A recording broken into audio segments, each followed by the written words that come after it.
हमारे एक मित्र हैं, कवि हैं, साहित्यकार जैसे हैं और अपने आप को कवि कहलाना पसंद करते हैं और कभी कभी इधर उधर तुकांत करके कविता की टांग बचपन से ही तोड़ा करते थे और फिलहाल अब तो प्रोफेसर हो गए हैं और पीएचडी वाले डॉक्टर साहब हैं और वाकई उनको हिंदी साहित्य की अच्छी जानकारी है और अच्छी कविताएं लिखते हैं।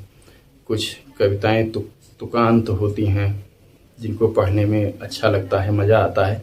कुछ कविताएं नई या प्रगतिशील कविता जैसी गद्यात्मक होती हैं जो पढ़ के दिमाग की पेंच हिला देती हैं, लेकिन फ़िलहाल वो अच्छे लेखक हैं, गद्य भी वो अच्छे लिखते हैं, प्रभावशाली लिखते हैं।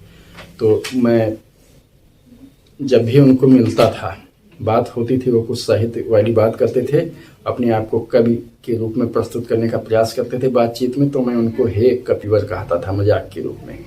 मजाक की मेरी आदत रही है शुरुआत से ही और मैं बहुत चुटेले मजाक करता हूँ। अक्सर कई स्थितियों में मैंने देखा है जो हमसे मेरे सामने वाला मजाक शुरू करता है और फिर जब मैं उसका प्रत्युत्तर देना शुरू करता हूँ तो वो बर्दाश्त नहीं कर पाता है और उसे काफ़ी पीड़ा होती है। इसीलिए अब मैं इस बात को लेके काफ़ी ज़्यादा सजग रहता हूँ और अनायास ही किसी का मजाक नहीं उड़ाता हूँ।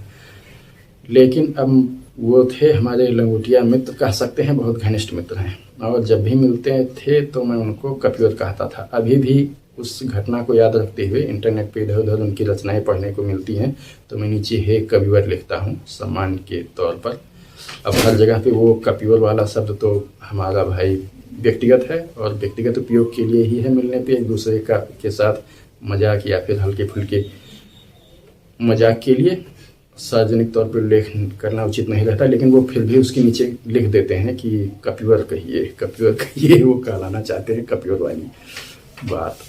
तो मैं उनको कपिवर कह दिया करता था। एक दिन शाम को हम दोनों घूमने निकले और ऐसे ही कुछ कविताएं सुनाते जा रहे थे।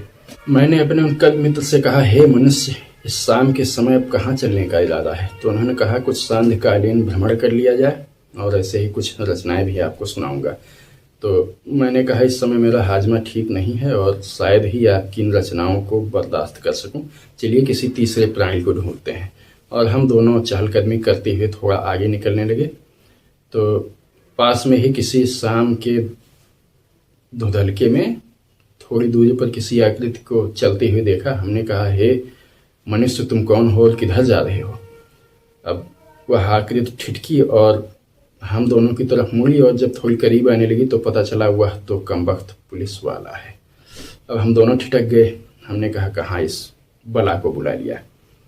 तो आया और उसने कहा कि तुम दोनों इस समय कहाँ विचरण कर रहे हो? मतलब उसने अपने भाषा में कहा जैसा उसको कहना था। मैं तो अब उस घटना का विवरण प्रस्तुत कर रहा हूँ। तो हमारे कवि ने कहा, हे हृदयहीन निष्ठुर आरक्षी, तुम हमें क्यों रोक रहे हो?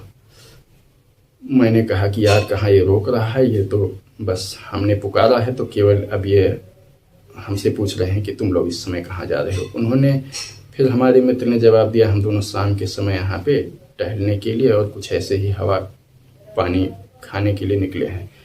तो फिर अब उन्होंने अपना थोड़ा पुलिसियापन दिखाते हुए थोड़ी कानून की और दाएं बाएं की बात करने लगे और उनका ये मतलब था कि अब जब तुमने हमें टोक ही दिया है तो चुपचाप घर की तरफ भाग जाओ।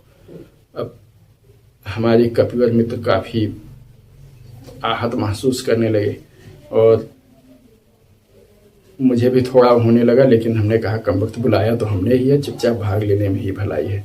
लेकिन उन कवि की उनसे हुई वार्तालाप के दौरान बोली गई पंक्तियां, हे हृदयहीन निष्ठुर आरक्षी और इस तरह की तमाम तरह की बातें कहने के बाद फिर हम लोगों ने उस महोदय पुलिस वाले जी से संपर्क अच्छा बना लिया और फिर बातों बातों में ही उन्होंने उसको कविता सुनने के लिए राजी भी कर लिया।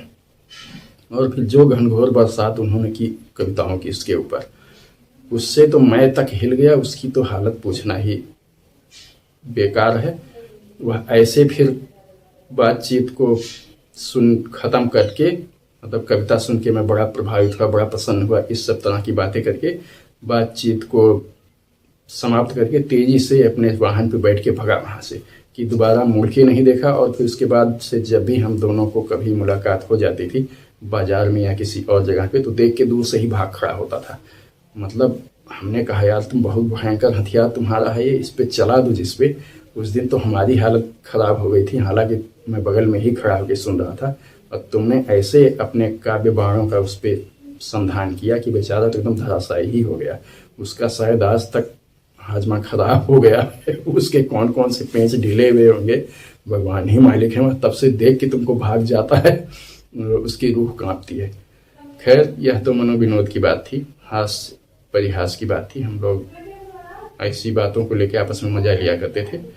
लेकिन वाकई वो आज तो एक स्कूल में प्रोफेसर हैं, पढ़ाते हैं, साहित्य के टीचर हैं, और अच्छी उनकी वाकई हिंदी साहित्य में बहुत अच्छी पकड़ है।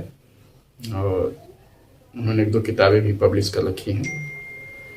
और मेरे मित्र तो हैं ही, मित्र होने के नाते भी, और उनकी साहित्यिक प्रतिभा के नाते वो ज्योतिषी भी जानते हैं, और सब काफ़ी प्रतिभाशाली आदमी हैं मेरी ही तरह।